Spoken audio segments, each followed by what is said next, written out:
সরকার ডিসেম্বরের মধ্যে নির্বাচনের প্রস্তুতির জন্য যে নির্দেশনা দিয়েছে তা প্রশংসার দাবিদার বলে মন্তব্য করেছেন বিএনপির মহাসচিব মির্জা ফখরুল ইসলাম আলমগীর। দুপুরে জাতীয় প্রেস ক্লাবে বিএফইউজে এবং ডিইউজে আয়োজিত আলোচনা সভায় এই মন্তব্য করেন তিনি। এই সময় অন্যান্য বক্তা বলেন, স্বৈরাচারের পতন হলেও এখনও বিভিন্ন জায়গায় স্বৈরাচারী মানসিকতা লক্ষ্য করা যাচ্ছে।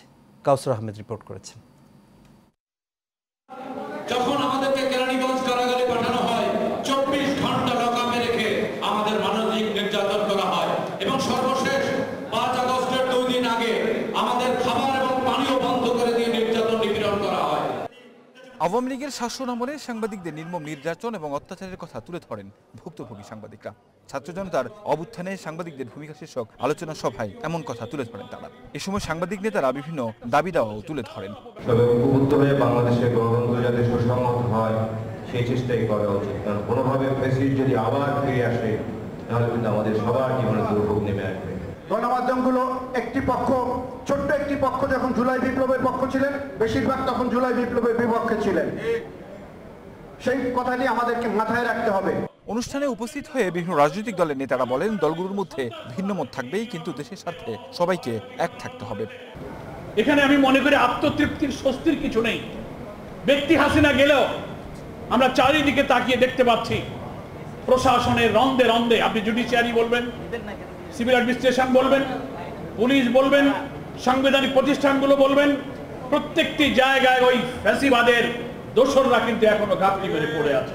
আপনারা যারা যারা জাতীয় ঐক্যের এত বড় বড় স্লোগান তুলছেন, খেয়াল করেন নিজেরা তো ঐক্যবদ্ধ থাকতে পারেন না।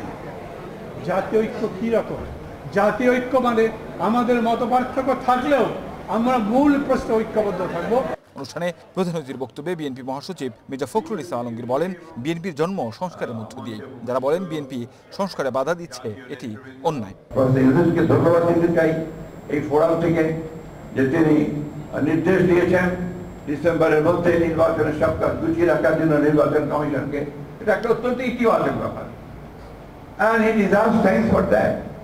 আমরা আশা করবো যে নির্বাচন কমিশন এই কাজটা খুব দ্রুততার সঙ্গে শেষ করে তার নির্বাচনের একটা পরিবেশ তৈরি করবেন।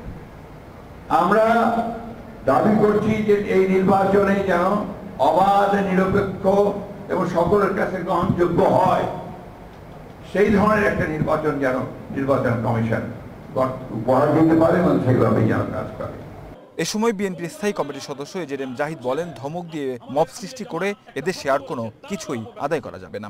এটা যদি না হতে পারে ওটাও হতে পারবে না, এরকম বক্তব্য দিচ্ছেন আমাদের তরুণ নেতৃত্বের কতিপয় নেতা। আমরা বলতে চাই, আপনি আপনার চাহিদা বলতেই পারেন, এটি আপনার ব্যক্তিগত স্বাধীনতা, কিন্তু আপনি একথা বলতে পারেন না আমার এইটা না হলে ওইটাও হবে না। এই অধিকার তো আপনার নাই। এই যে মানসিকতা আর পলায়নকৃত স্বৈরাচারের মানসিকতা একই মানসিকতা। শেষে আয়োজকদের পক্ষ থেকে নির্যাতিত বিভিন্ন সাংবাদিকদের হাতে সম্মাননা তুলে দেওয়া হয়। কাউসার আহমেদ, এশিয়ান টেলিভিশন, ঢাকা।